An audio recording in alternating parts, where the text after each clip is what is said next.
Hi, Rabbi. Hi, good morning. Morning. So you are here and, well, Gary is here. Charlotte is going to be Good. here. Okay, good. Oh, we're getting there. Did you see Ori wanted to do Wednesday and, Yeah, I have to double check that. okay, Next week, well, I think I mentioned I'm participating in a rabbinic program through Right. Hartman. And I've got various things in the evening, in the morning, in the afternoon. So I just have to check that. all right. If it's not convenient, then maybe well, the following week, I think Ori's away or something. So maybe we could do it first week in August also. Yeah, Yeah, if we can. but if we can, I'm going to try and make sure we can do it Wednesday. The sooner the better. Yeah. Yeah, and I just got off the phone with the Kramers. Their son Warren passed away. Oh my God. How old? Yeah. See. He probably was around my age. Maybe Oh, younger. I think he was wow. younger. Yeah, This no, he had is- cancer. He's been Oh, he had struggling for a long time. I didn't know. And he was here last weekend. And Not at shul though. No. no, he wasn't at shul. Oh. And he on their way back, his wife took him right to the hospital. Oh, wow. And then, they let him go home because they felt it would be better at home. And the funeral was yesterday. Oh, wow. And at least from what Joy and Nat said, it was very, very meaningful. Oh, good. His friend spoke, the rabbi was wonderful. So I'm Where is he grateful. from? Where did they live? Brighton, Massachusetts. Oh, okay. So I'm grateful for that. Huh. Because it's been terrible for them. Oh, wow. It's been terrible. Hmm. Hi, Charlotte. Good morning, Rabbi. Good morning. I just spoke to the Kramers. Yes, Yeah, so very sad. yeah, it's Very- been so, I was just telling Shell, it's just been so hard for them. And but must- Fine. pardon me? I was going to say he must be their oldest child. or- Yes, he's the older of the two. Okay. Yeah, they have And a he lived daughter. in White Meadow for many years when he was growing up. They're here for 47 years. They're Mhm. living in White Meadow. Wow. What So was a this good part of person's- his life. What was this? Warren Kramer. Warren. I think you're right, Charlotte. I think he came home just to be here one more time. Yes, to I see think where he grew that's- up and his parents and everything like that. And then his wife drove him back, I heard, through Ray Right to Cooper. the hospital. Yeah, and that was it. So it's very sad. The normal process is that the parents go first Right. and then children.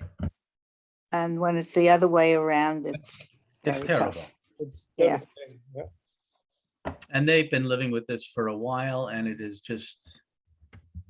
been very, very difficult. Yeah. Very, very difficult. As it would be for anyone. Mhm. Yeah, I didn't really know. I only met Warren once. We had a chance to talk when he was visiting. Nice guy. Yeah, and the daughter, Deborah, lives up in Massachusetts also, Yeah, that's what they were saying. right? So, Terrible. By the way, hi, Gary. Hi, Bob. Hi, Morning. Stan. Hi, We're not trying to ignore anybody, but just, just listening to,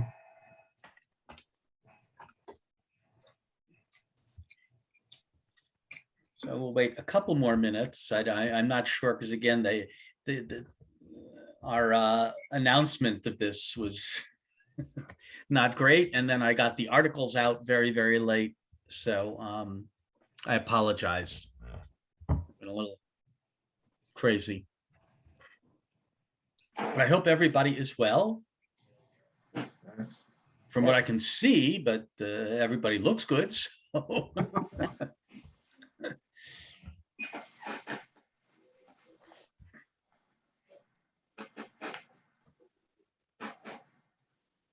One is calling me to say they can't get in, which, they call Stephanie, she'll help them. yeah, Stephanie helped me. I couldn't either.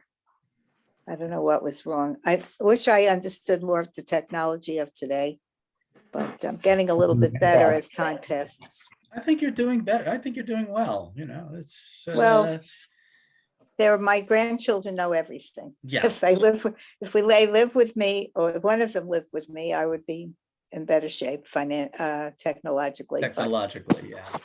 that's the way it Uh, is. I'm doing yeah, the best I can. Yeah, I made the mistake of syncing up my calendar with the Zoom. So now What does that mean, syncing up? so that Zoom automatically picks up on what's in my calendar. Oh, But then it's not necessarily it's not necessarily a Zoom meeting. So I get all kinds of notices, and it takes me a while to find the correct link. Oh, So I have to do something there. yeah, the problem. Yeah. Big problem. Okay, so we're going to get started. Well, actually, I'll wait till Gary gets back. Can wait a few moments.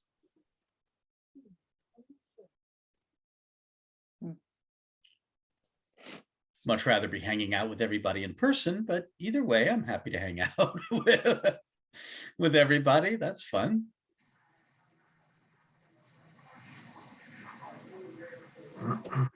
And I'll take the time to do the advertisements for my Parshat HaShavua class. Will be as normal tomorrow at noon. That's definitely on. I can't make it tomorrow, Robert. Oh, okay, thank you. And also, don't forget Tisha B'Av is coming up. It's going to be a late one. That's what is it? It's the And 17th, then 17th. 17th. But that doesn't start till Next weekend? 9:30.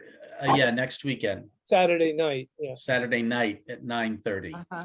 So, and then, but then we've got our Shabbat on the beach with Temple HaTikva.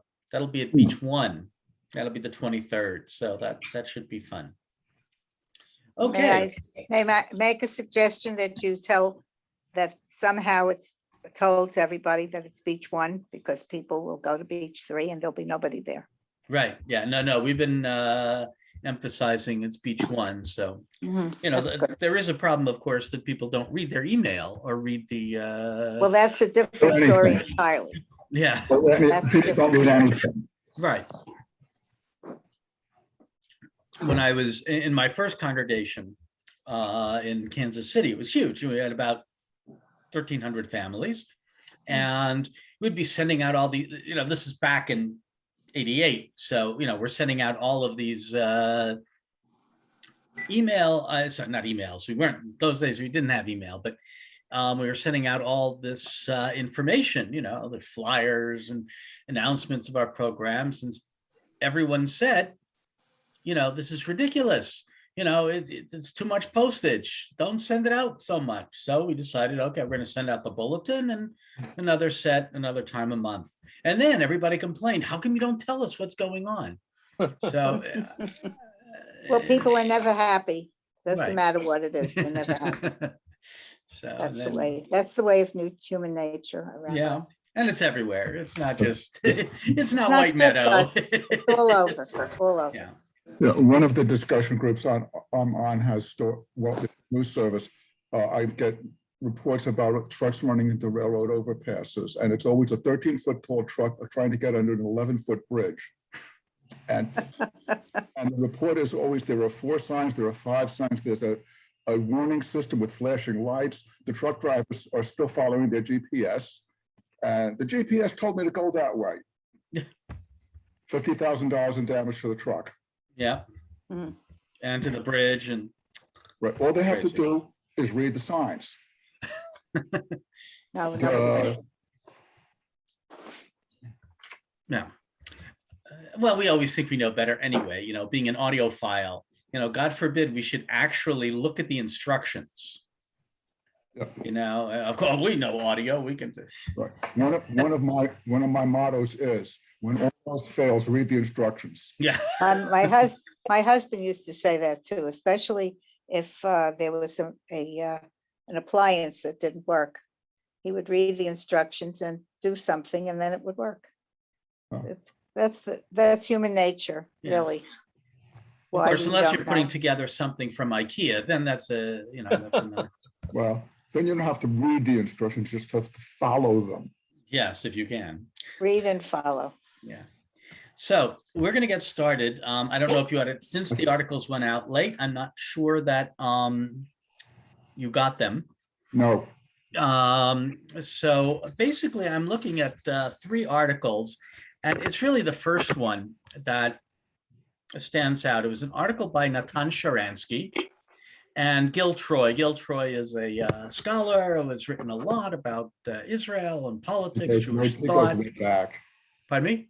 He goes way back. Yeah. So, I remember reading about him when I was in Hebrew school.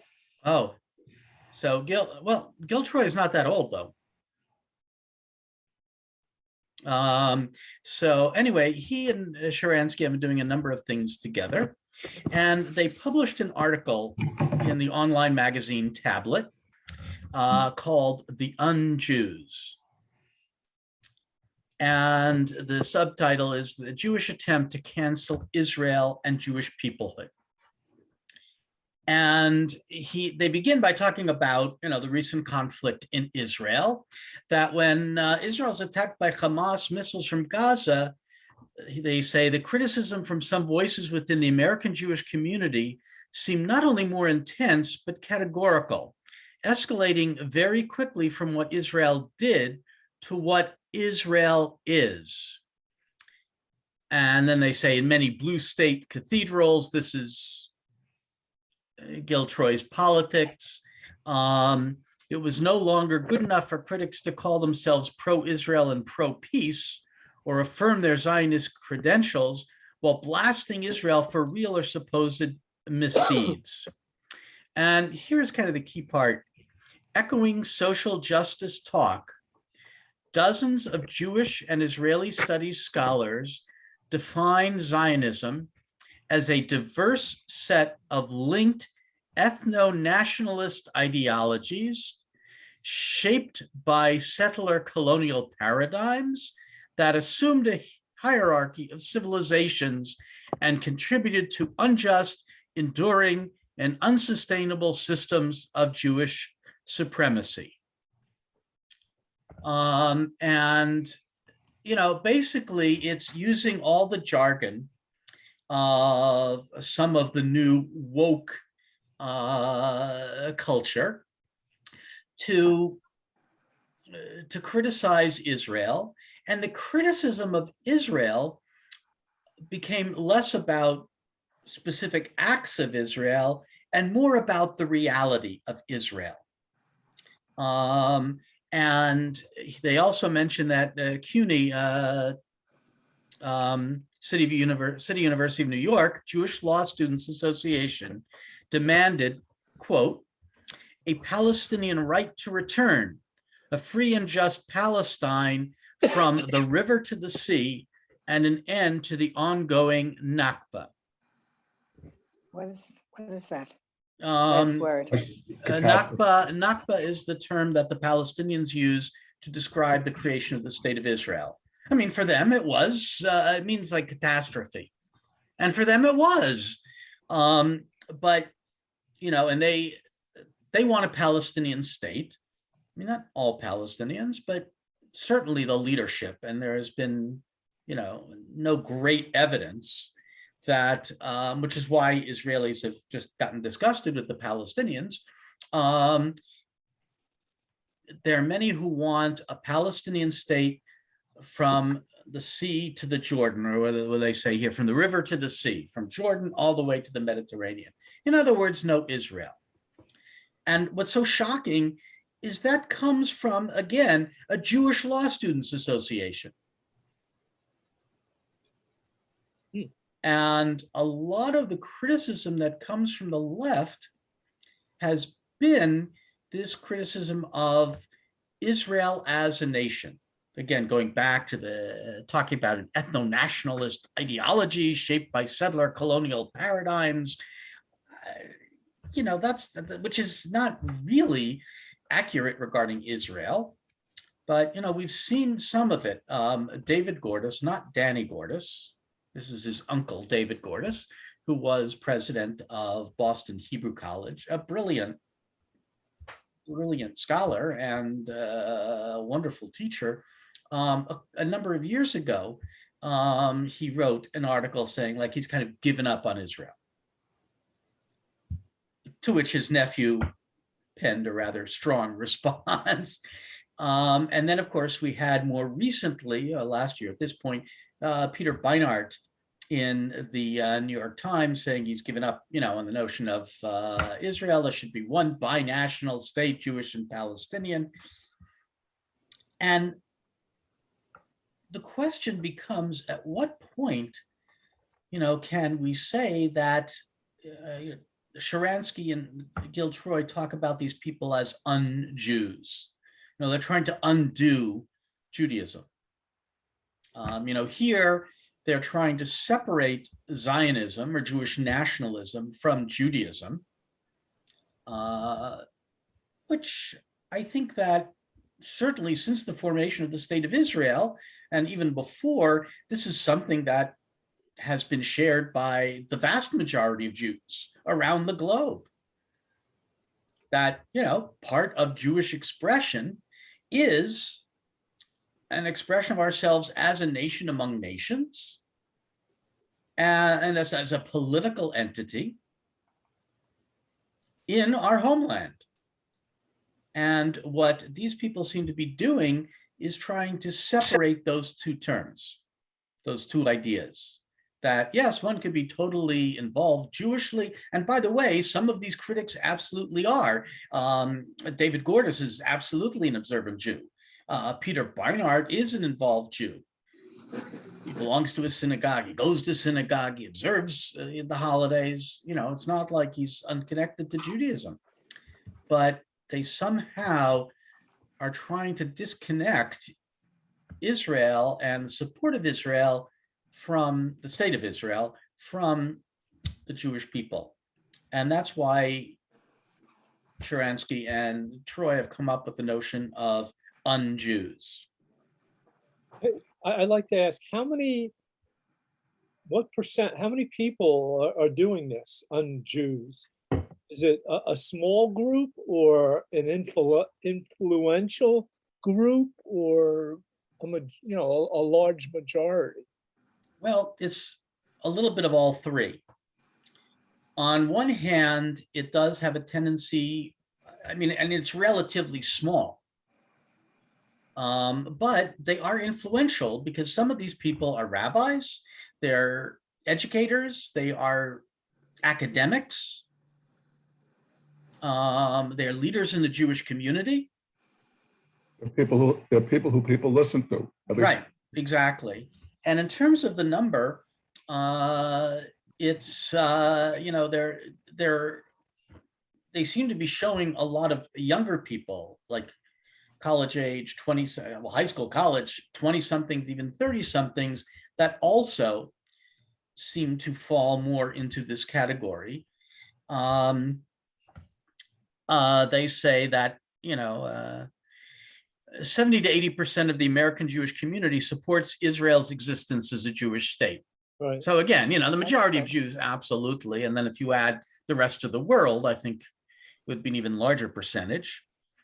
But they quote, 85% of American Jews also say that it's, quote, important, unquote, or, quote, very important, unquote, for them to stand up for the marginalized or oppressed. He says, it is no wonder that for many American Jews, especially those in public spaces, Israel has become the ball and chain that endangers their standing as good progressives. Now, I think normally the idea that 70 to 85% of American Jews would say, it's important to stand up for the oppressed and the marginalized. Most of us say that's a really good thing. And that's, of course, what Judaism teaches. The Reform, Conservative, Orthodox, Reconstructionist, we would all pretty much agree to that.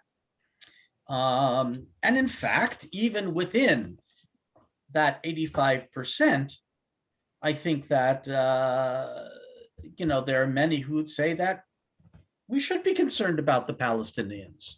God knows no one else in the world really is, but they're human beings. Many of them are under our control, and the situations and the conditions under which the Palestinians live are pretty horrible. So that's not necessarily illegitimate concerns. I'm not totally happy with this. I'm not crazy about their article, but he's correct in pointing out that the so-called progressives, I don't know why that's being progressive, but that's my own issue. There are so many people involved in, there are words that are thrown about, tikkun olam, social justice. And yeah, we all believe in that, but it's become such a religion for some people that it becomes a doctrine and is unmoored from any real logic or consistency.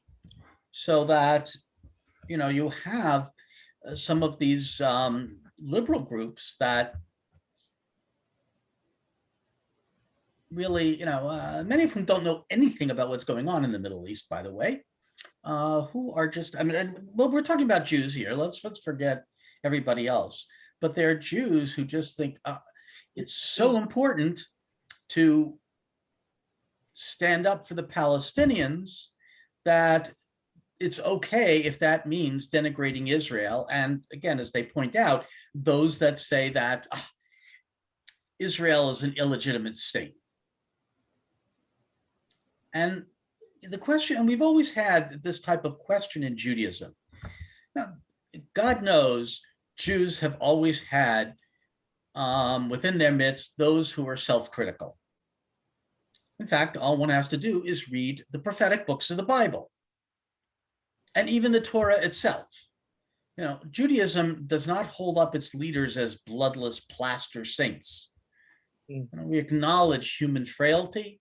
We acknowledge that things that the Jewish people as a whole, we're not always so perfect. We're stiff-necked in the desert. But, at a certain point, you wonder if that self-criticism is not self-loathing. And at what point do we have to say, are these people really part of the Jewish community? And there was an article that tried to criticize Sharansky and his and Troy's article. It wasn't very good. Especially, I think, the attacks on Sharansky. But, one has to, I think it's a question, at what point do we feel that Jews are just overboard, and really, how much do we see them as part of the community? And sometimes we have to also ask ourselves, when people are criticizing Israel, I'm talking about from within the Jewish community, and people are pointing out things that it considers Israel is doing wrong, are they just challenging some establishment notions, and people are simply uncomfortable with that? They don't want to be questioned, they don't want to be challenged, and that they're afraid to look at these difficult questions. And it's hard to find that balance sometimes. Yeah, Shelley, you look like you were going to say something. Yeah, I just wanted to say it may come down to education of this group of people. Yeah, I think a lot of it, you're right, is education, particularly for our younger people. Unfortunately, as people are less and less connected to the Jewish community, to synagogues, JC, whatever, the kids have less of an education. Yeah, in college, all it takes is one Jewish professor to push his or her viewpoint to their students, and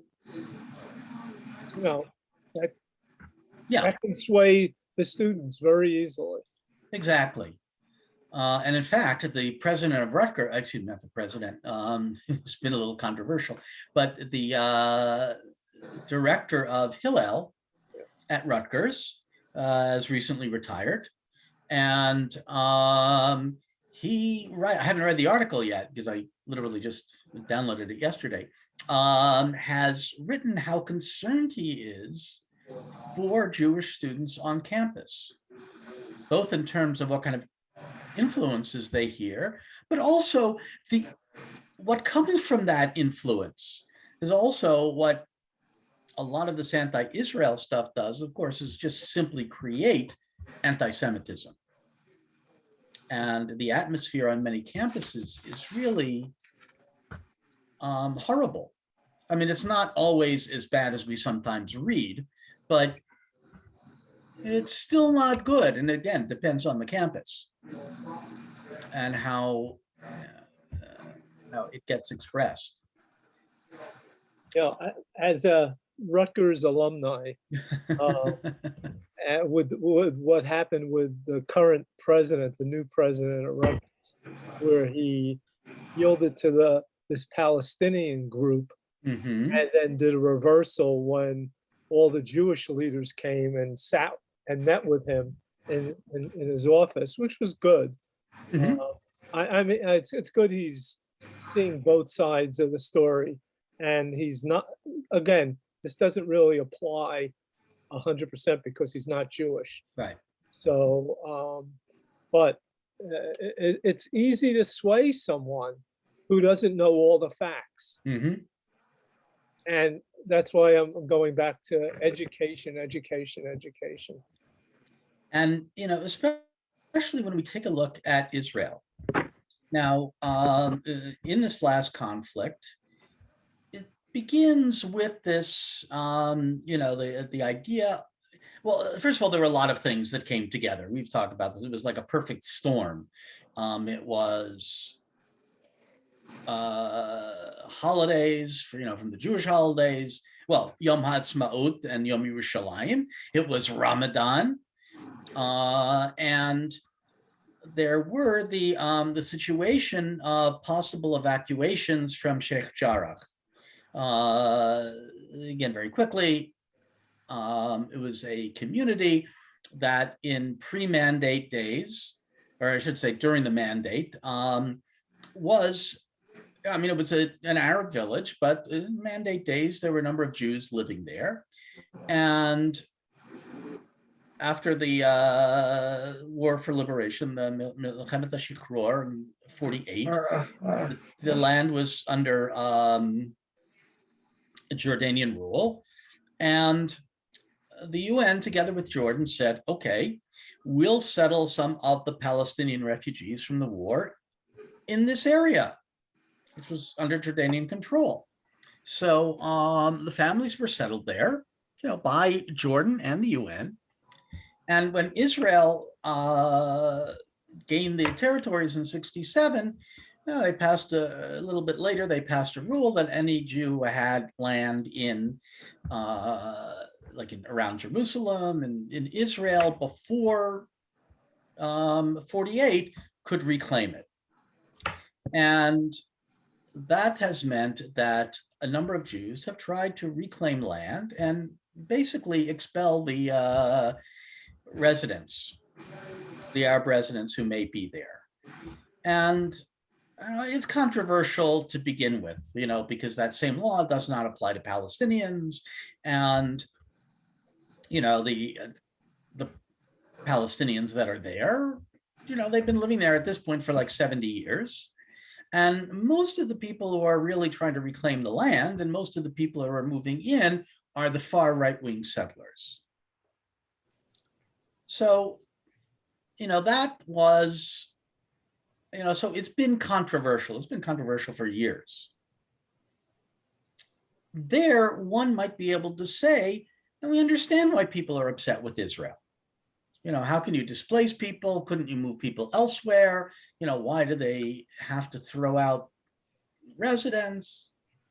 But then, of course, we have the rocket attacks from Hamas, which is supposedly because of this situation in Sheikh Jarrah, but you know, it's more of a pretext than an actual reason.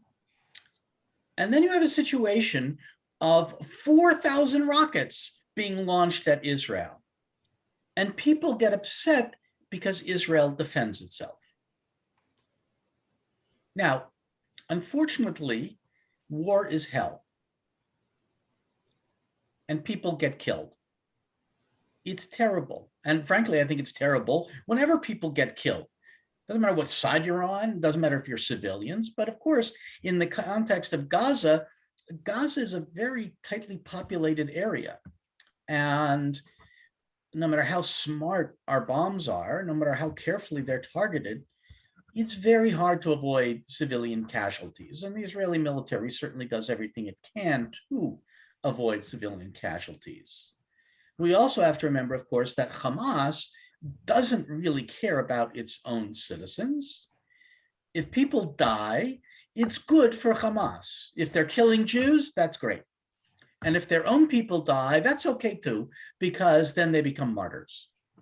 And they become, an axe with which they can hit Israel. And the international community can criticize Israel. So, like, okay, you can understand someone being upset about what's happening in Sheikh Jarrah and other communities, but at what point does one not understand that Israel is defending itself from 4,000 rockets? I mean, how would Americans respond if Cuba launched 4,000 rockets on Florida? Yeah. And we remember, well, I was really young, so I can't say I remember it, but certainly in our lifetimes, we saw a pretty strong reaction from the United States when Russia was putting missiles into Cuba. Yeah. And even going back to a previous, I think it was 2013, 2014, the previous Gaza conflict, like how much does Israel have to pound Gaza? Well, they started discovering the terror tunnels. So what do? I mean, what's Israel supposed to do to defend itself? So, it's one thing, there are things to criticize Israel for, but at what point does that become totally illegitimate and ignore the reality? And unfortunately, not only does that come about in the world, but we have Jews that feel the same way.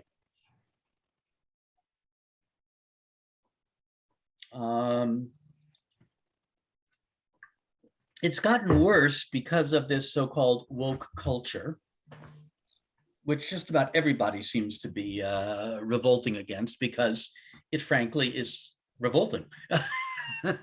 It's one thing to stand up for human rights. It's one thing here in America to talk about the terrible history of racism and to try and change that.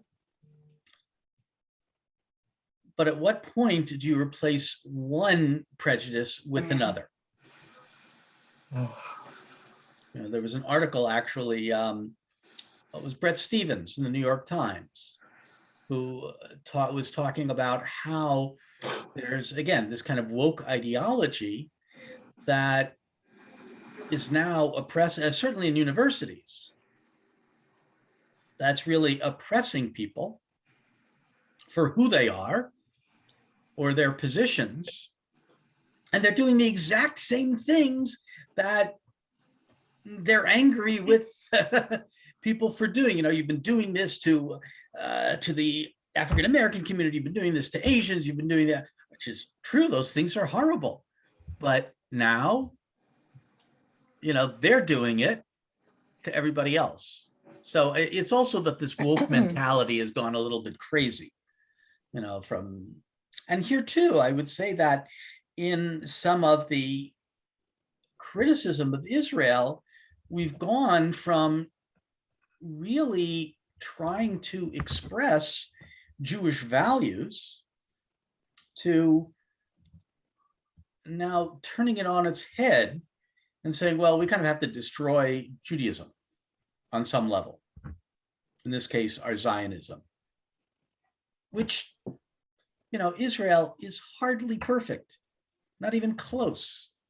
But if one looks at the history of Israel and compares it to most other countries, I think we know that Israel has worked very, very hard to maintain its moral and ethical core.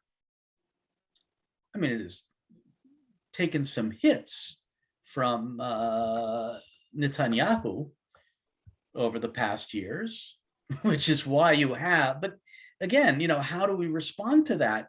Israel has responded by putting together one of the most diverse governments they've ever seen.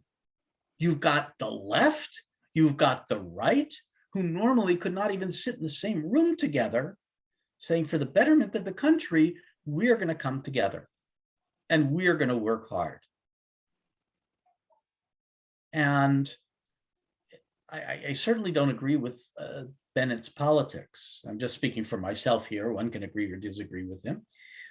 But, the man has shown a lot of menschlichkeit.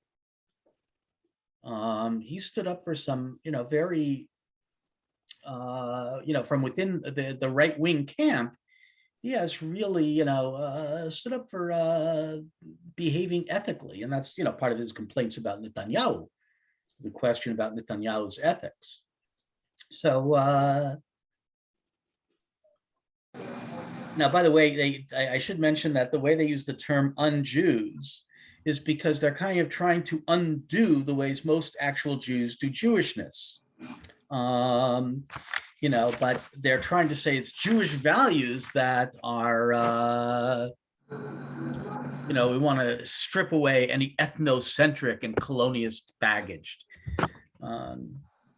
But of course, Israel is not a colonialist enterprise. That is unfortunately a perspective. We're now into this anti-colonial sphere that, when we talk about racism in different societies and different countries, yes, in the last century, well, 2 centuries ago at this point, not even last century, you had, a colonial enterprise when European countries, for example, were in control of different countries in Africa and South America or wherever. But Israel, that was not what created Israel. Sharansky, I'm just looking at the article, in the last 2 paragraphs, or he's pushing, he'd like to have debates with these people. Yeah. But only if they're willing to listen themselves to in the debate. And he doesn't want to have a debate with someone that is extremely only interested in destroying the state of Israel. Yeah. And I think that's another problem where this the so-called progressive wing has, in many ways, weakened their argument because they won't, they can't even talk with anyone. They automatically cancel. I mean, this whole idea of cancel culture, and it works from both sides, by the way. But it's frustrating when, say, the far left wing makes certain assumptions automatically, and they'll only begin a conversation not on equal footing, but only, you're totally wrong, you're evil, and you have to repent. Right. And it doesn't matter whether it comes from the right or the left. Yeah. I mean, of course, one side believes the other side is wrong. Right. Okay, I know I'm right, for example, but it's when you're not willing to set aside that self-righteousness, it's very hard to have a conversation. And, when you have someone like Beinart and Gordas saying that, well, forget Israel, our old program of Israel, it's wrong. And, for Israeli Jews, what do you mean my existence here is wrong? Why should Israel be the Hello, country that hi, has, Barbara, um, at all on the 14th. Okay, Charlotte, you're not muted. I kind of thought so, except the first sentence Charlotte, fooled me a little you're bit. not muted. Hey, Rabbi, mute Charlotte. yeah, I Rabbi. did. Sorry about that, Charlotte. You can unmute yourself when you're finished.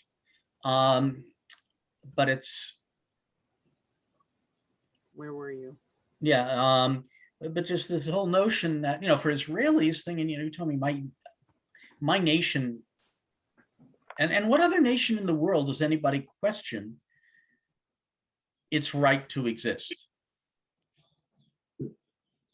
No one else, to my knowledge. Yeah. Yeah. And when we take a look at what's going on, you can unmute yourself now, Charlotte. And,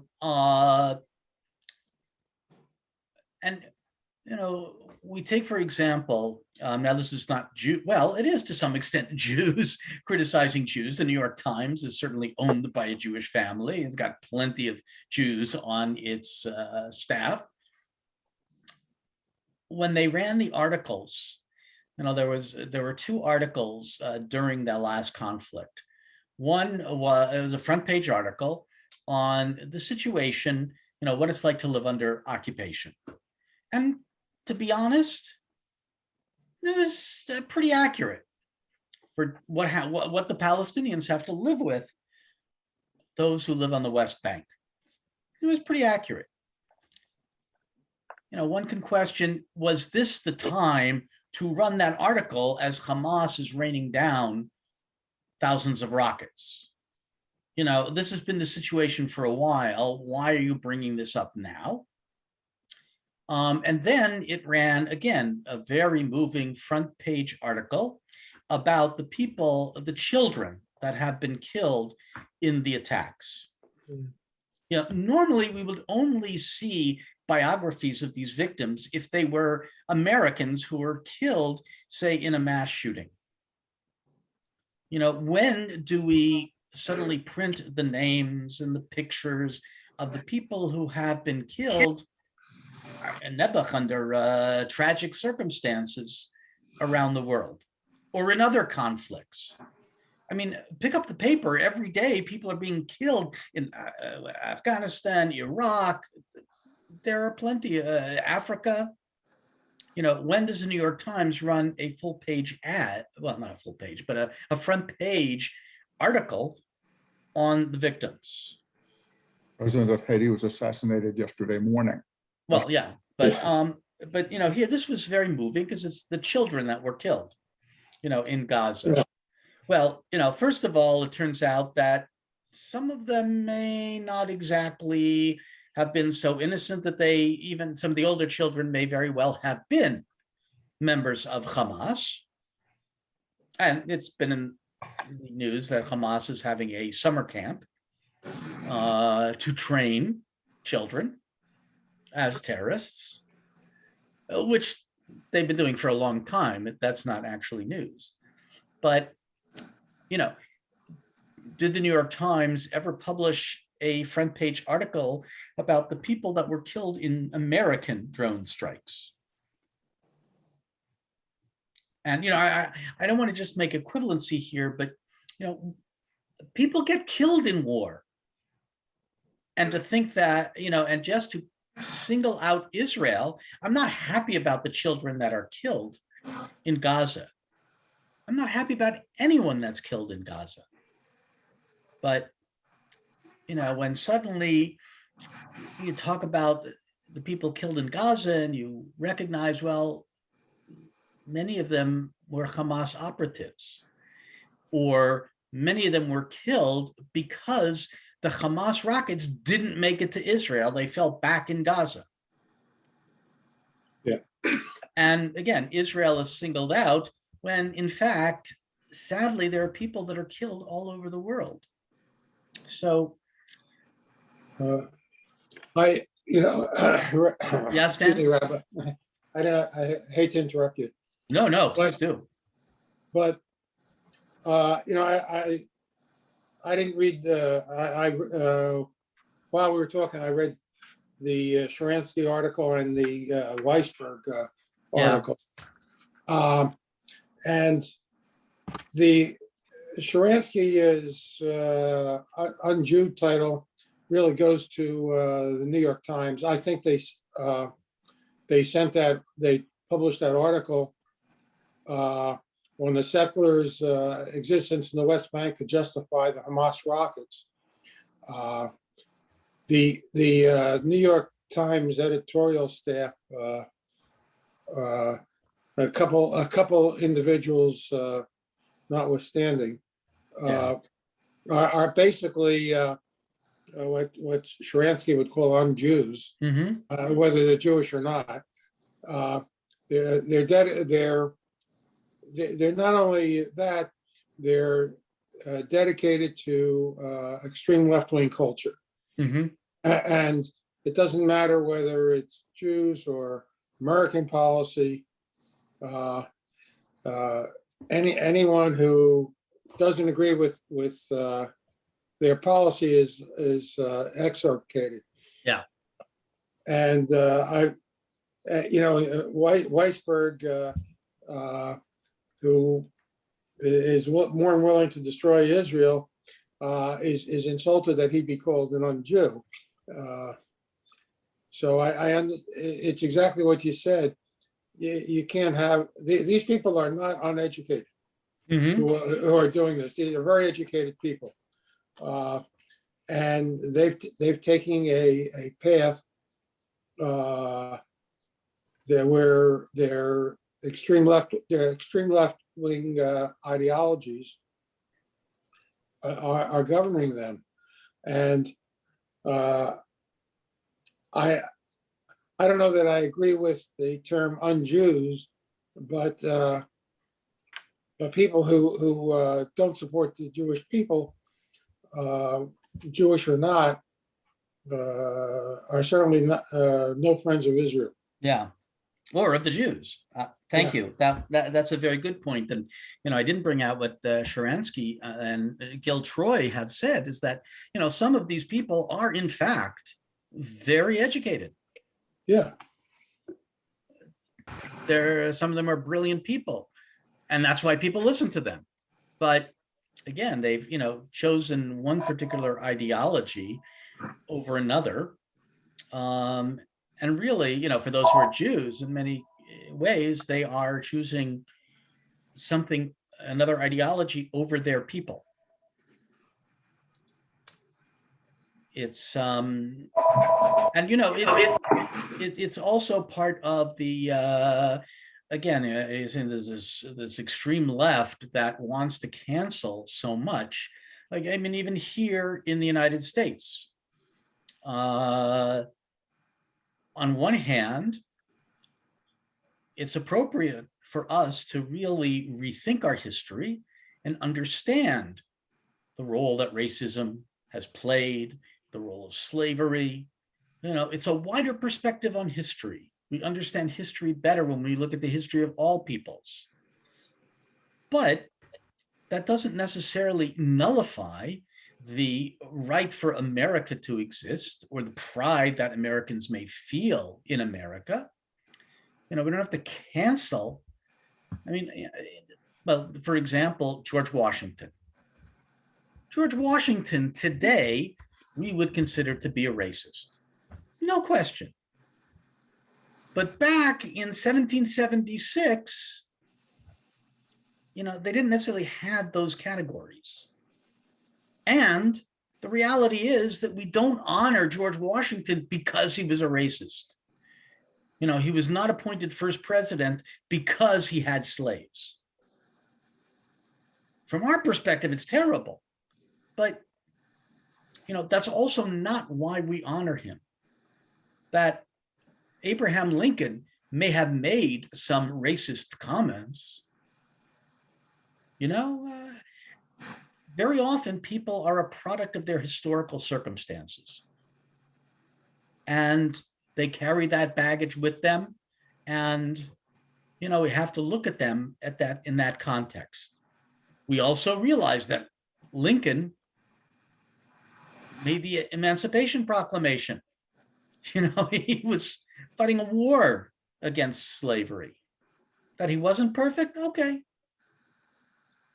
Of course, we as Jews know that because the Bible doesn't shy away from criticizing even some of our greatest figures.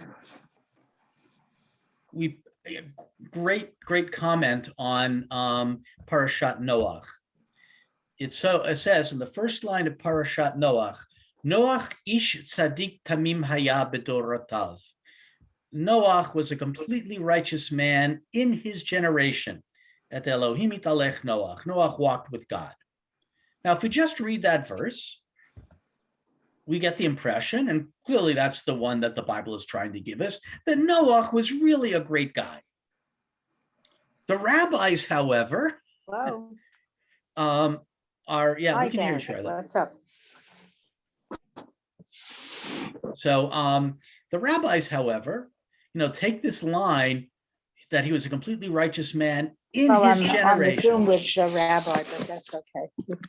That's okay. No, talk to me now. It's okay.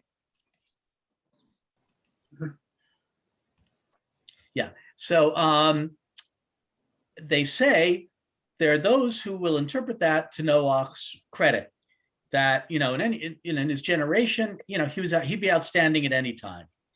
But then there are rabbis who interpret it lignai, somewhat negatively, and say, yeah, in his generation, he was a great guy. If you were in the generation of Abraham, he wouldn't really have accounted for much. And I think that's a recognition that sometimes we have to put people in their context, and we have to put history in context. And, unfortunately, the extreme left, as Stan is saying, is just trying to cancel everything that came before as illegitimate. And, to say that America is illegitimate and everything that America does is illegitimate. And here too, Jews to say that, Israel is imperfect, therefore it shouldn't exist. I mean, look what we did to the American Indian. Yeah. Yes. All right. That's genocide. That's much closer to genocide than anything the Israelis are doing to the Palestinians. Yeah. We set up reservations, but still, that doesn't really satisfy everything. Not It's in still- good places. Right. And it's still a major problem.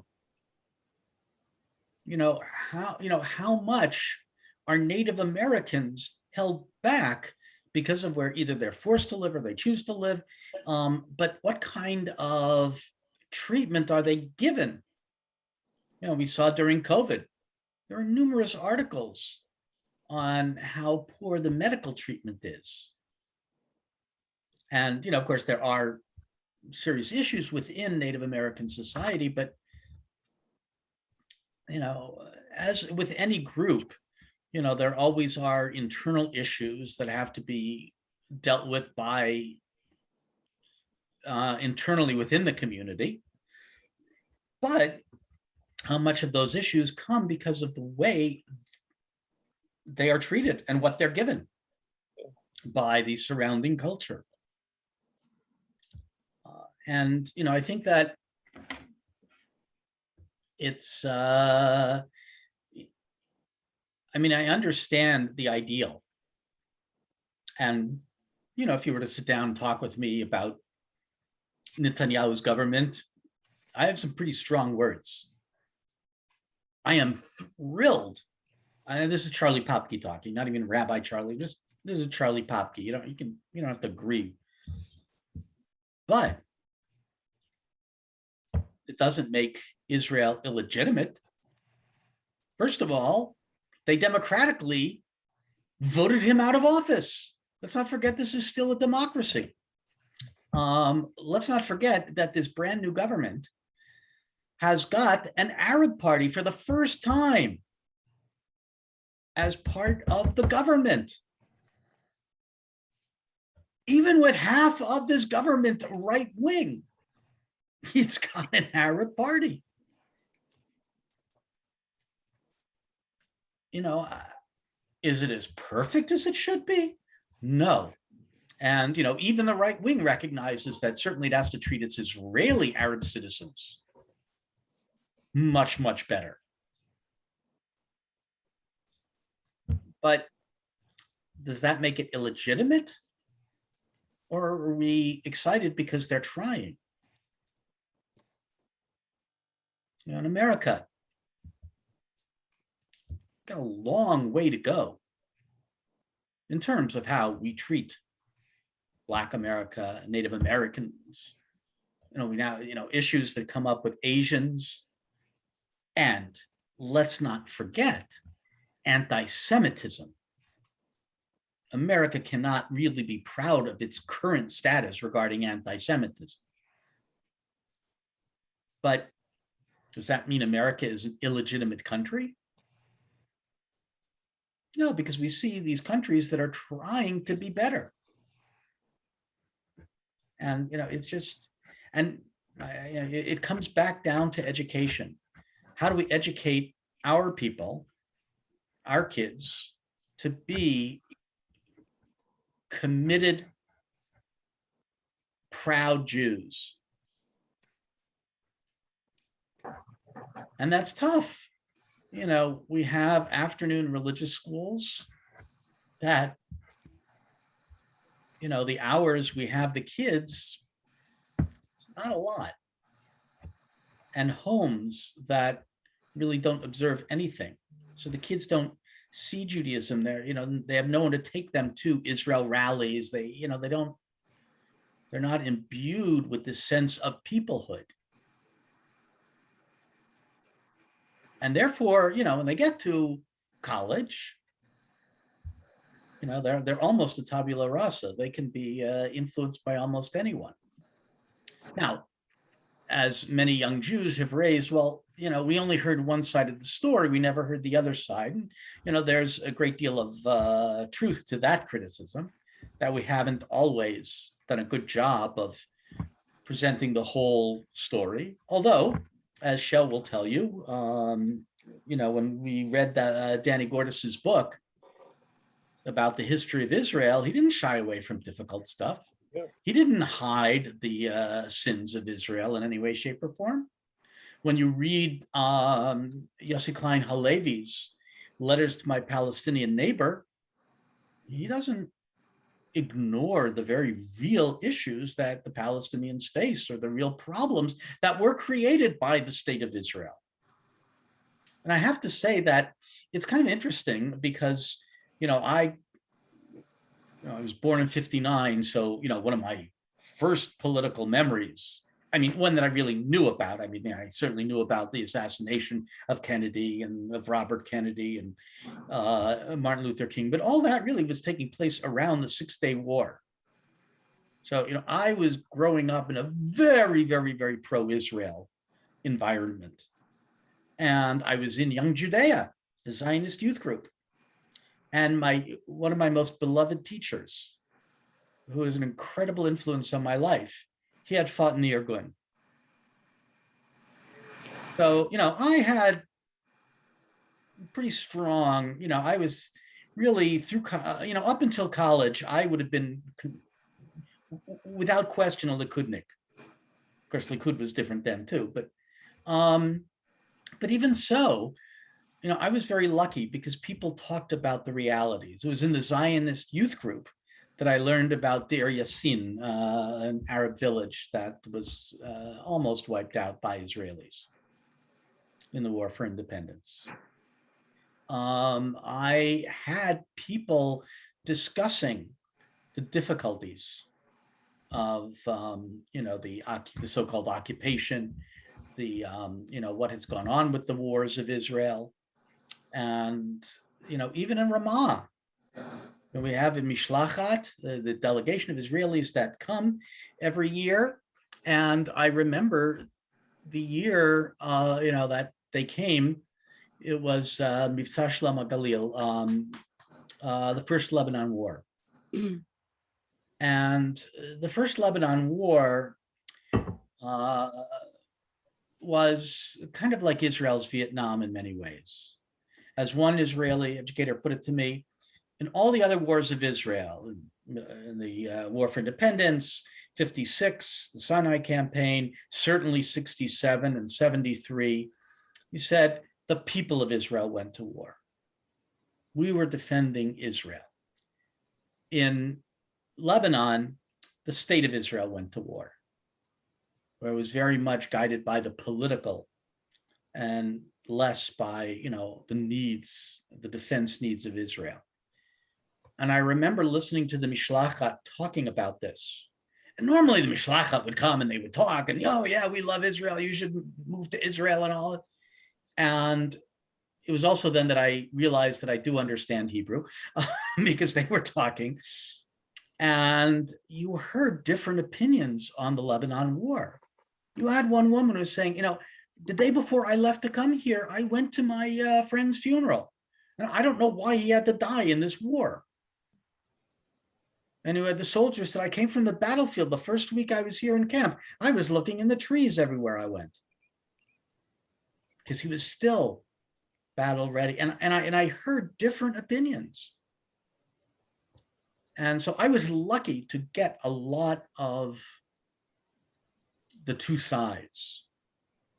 But we have to educate adults. We have to educate kids. Give them this sense, and also why it's so important we get kids to Israel, not to brainwash them, but to let them see what Israel really is. Of course, when you read the Western press, the understanding is that Israel is a military power, and it is. We can't ignore that. Israel is unquestionably the most powerful country in the Middle East. But when you go to Israel, what do you see? You see young Israelis listening to the same kind of music that they listen to everywhere else. There's three sisters, Aywa, which is an Arabic word. They come from a Yemenite background. They sing in Yemenite Arabic, Judeo-Arabic. And, this modern sound. And they listen to them in the Middle Eastern countries. They listen to them in Israel. They know each other's music. You go to Israel and you see the incredible medical technology or the computer technology. You see the music festivals and you see the lively streets and the arts. Israel, there's so much more to Israel and people don't know that. But, I think we do have to be a little bit more forceful sometimes in our criticism of Israel. But, can't forget that's not all Israel. And we have to be able to acknowledge when is somebody going way too far? Just as we have no problems saying that Itamar Ben Tzvi, the Kahanist who is part of the government, far right-wing guy who kind of has incited a few riots, and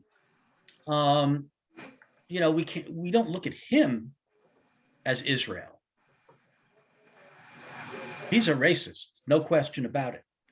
But we have to sometimes look at the left and say, oh, Israel doesn't have a right to exist. At what point does that really take someone out of our peoplehood?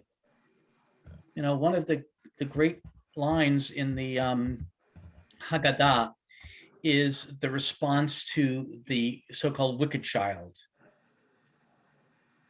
What does this mean to you? Because he said you, he excludes himself from the community. Who kafar be'ikar. Literally, he committed blasphemy. He uprooted a basic principle. It doesn't say what it is, but it implies that seeing yourself as part of the community. And at what point are some of the, whether or not we can agree with the term un-Jew and whether or not we agree with all of Troy and Sharansky's points, at what point is someone just putting themselves outside the Jewish community? It's a very serious question for us today.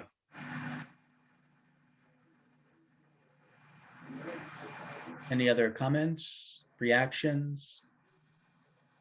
You can always call me up after you have a chance to read the articles, but yeah, I'm sorry they came out so late. Thank you, Rabbi, for All right. So have a good day, everybody. Try and stay dry. Yeah. Supposed to pour today. I have a dental appointment at noon. So Feels fun. on the way back, I'll probably get wet getting to the car. Yeah, I got a lot of errands to run today, but oh well. Yeah. Thank God it's only water. That Please could be row. bad. Take care, everybody. Good night. Thanks for coming.